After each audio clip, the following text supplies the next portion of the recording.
What's good, YouTube? This is King, and we back at it with another one.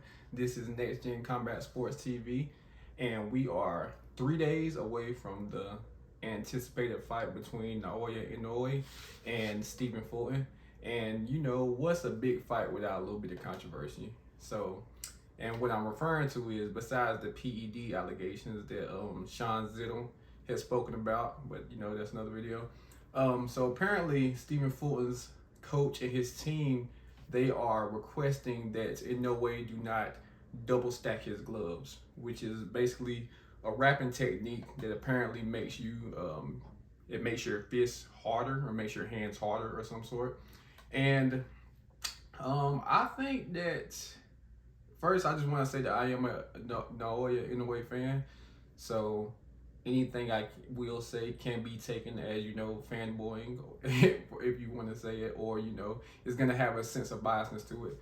But in regards to this situation, I'll go ahead and say that I do think there is a little bit of validity to it. Just a little backstory. My grandpa, he did knockout karate, and we talk about when he was fighting back in the day and like how he used to beat the guys up or whatever. And he tell me, because I've never had my hands wrapped, so I don't know anything about that. But what he tells me is, once they get done wrapping your hands up, and granted with knockout karate they use like 4-ounce gloves, I think. But we always laugh about it. He tell me, he said, Kingdom, once you get done wrapping your hands up, he said they feel like bricks. So when you fighting at the highest level, I do feel like, even if it's like a small advantage, there is, a sense of, maybe it could not be fair or not. But my only gripe with that is it's legal under the commission in Japan. So for Stephen Fulton, he could do the same thing. But and honestly, one of the things that a lot of people say about Stephen Fulton is he ain't got no punching power. But so I feel like if you ain't got no punching power, maybe you should try to utilize that technique too. But when you're going up against such a destructive puncher that we know the monster Inoue is, it can be, I guess he's having second thoughts about, maybe following through with that. But to be honest with you, I feel like at this point it's more mind games than anything. Like, because they waited until they were actually at the press conference and he said it in front of the media, so they know it was going to be a big thing to go into the headlines. And even with Stephen Fulton, they had like a whole segment where the coach had said, oh, I talked to my fighter Fulton about it, and he pleaded with me to not say anything and just let him get in the ring. And Stephen Fulton was kind of making faces and gestures showing that he would be surprised. He was surprised because his coach even said that, if this issue is not resolved, I won't let my fighter in the ring. And Stephen Fulton was surprised. Now, personally, I think that's cap. I think Stephen Fulton knew about it. I think it was kind of a planned thing. And I think it's more so of an art of war type of mentality, because because once you get on that stage and the Japanese people, they're very respectful, they really like Stephen Fulton, and to kind of just throw that out there, I feel like they think that the Japanese will try to honor that in respect of him being the gracious fighter that he was to come across the ocean. Because a lot of people won't do that. A lot of people would not go across the ocean to defend their belts. And that's why I got to give Stephen Fulton a lot of credit for that. Even if I'm not like the biggest fan of Stephen Fulton, I think he's a top 10, top 15 pound for pound in the sport.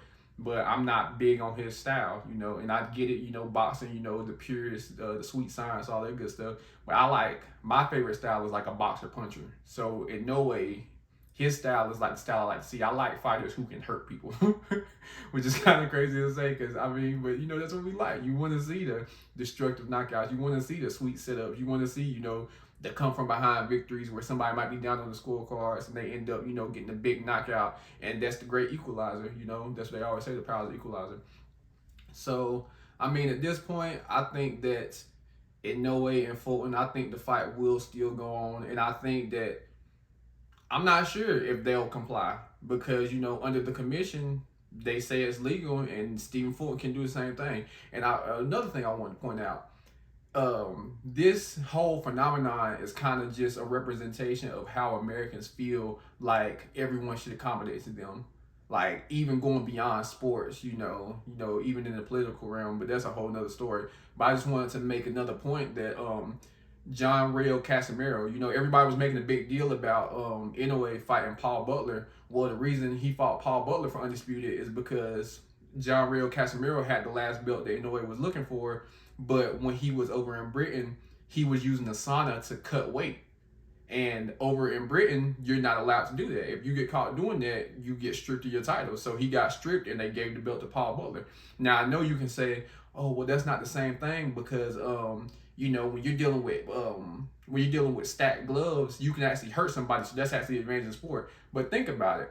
I was recently watching an interview with Devin Haney, and he said that he would use the sauna. So if you think about maybe like a weight bully, they're able to shrink their bodies down even more than they probably would have been able to naturally, to where once they rehydrate and get back in the ring, they got such a physical size advantage to where, they probably got better punch resistance, they probably can punch harder, and they can really use their physical size to dominate their opponent.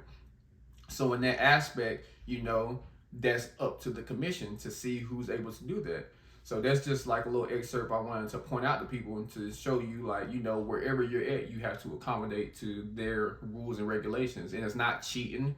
It's not, oh, he's trying to find an unfair advantage. Because like I said, Stephen Fulton can stack his gloves the same way Inoue can stack his gloves.